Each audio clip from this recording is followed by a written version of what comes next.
the song with your heart.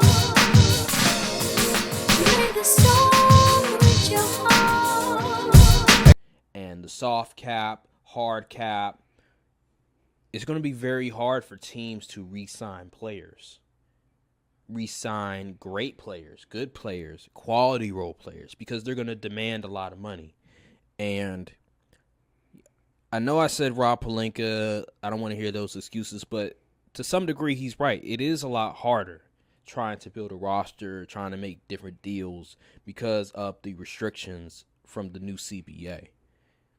That's why the NBA draft is so important. Even though this draft, you could say, was lackluster, the talent level wasn't really as good as previous drafts, you still have to pay attention to the way that teams are constructing their roster, who they replace, who they draft to replace the player that they can't re-sign.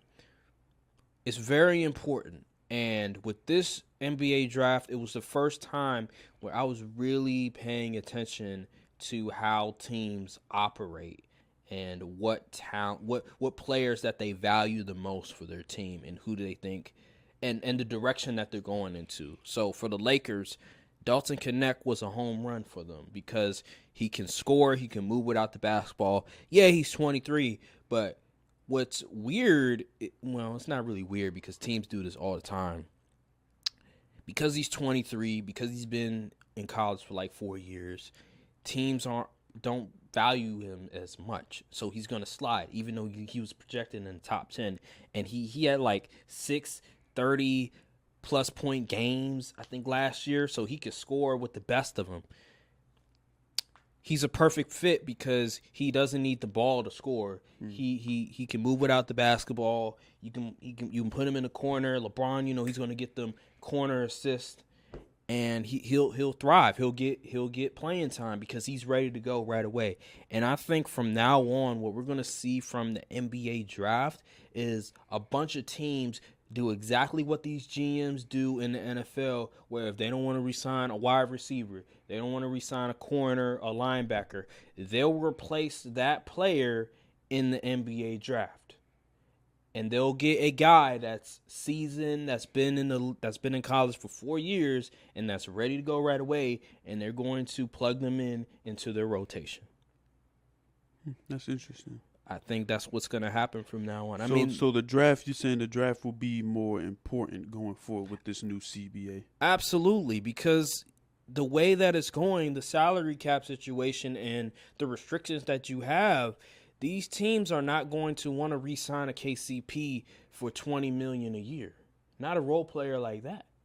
Like, you look at the Nuggets, they're not going to re-sign KCP because he's going to demand so much money.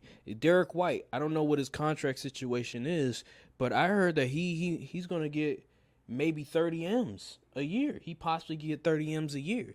So with that reality, with role players making all that money, there's no way in hell that these teams are just going to stand by and say, hey, we'll re-sign you and we'll go over the luxury tax. That's not going to happen because the luxury tax, I think after the first apron, once you are around that second apron, like the luxury tax just exponentially grows. And we already know teams do not want to get to that second apron.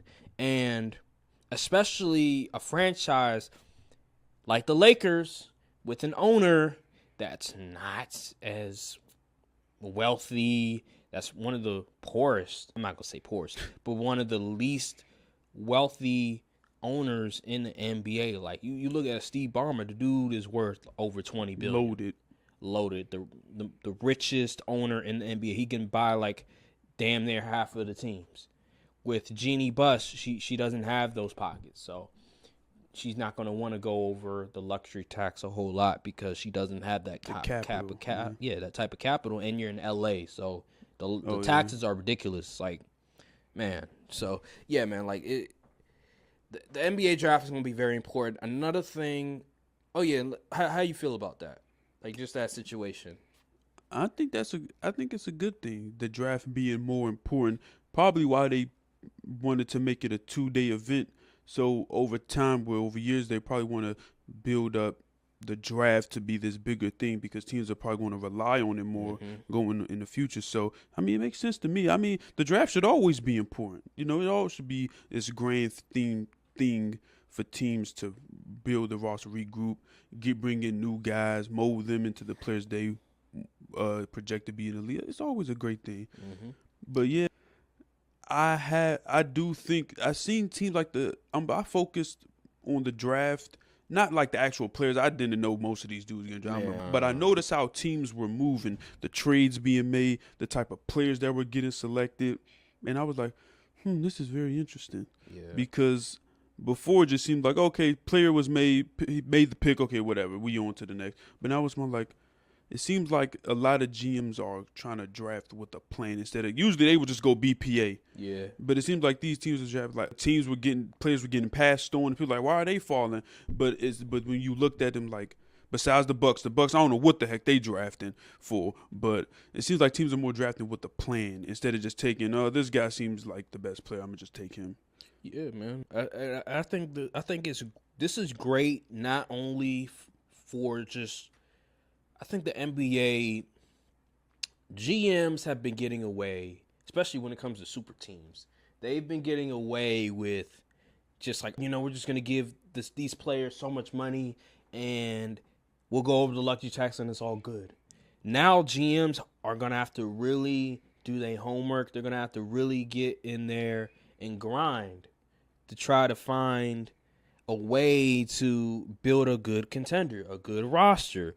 And with the way that it's going, I love it because, well, I'm not going to say I love it, but I like just how us as a fan, we have to really pay attention to all of the little things that go into creating a roster instead of just players just teaming up and we're just going to have a super team and it doesn't really matter how the bench is going to look, because we got a super team. Like, no. You have to build a roster now.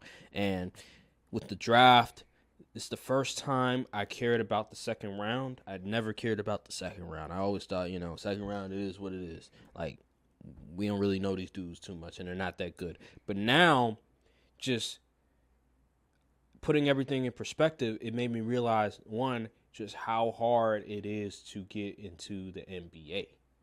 There's only 58 picks in the NBA draft. I thought it was like 60 because, you have 30 in the first round. Right. But second round, it only goes up to 58.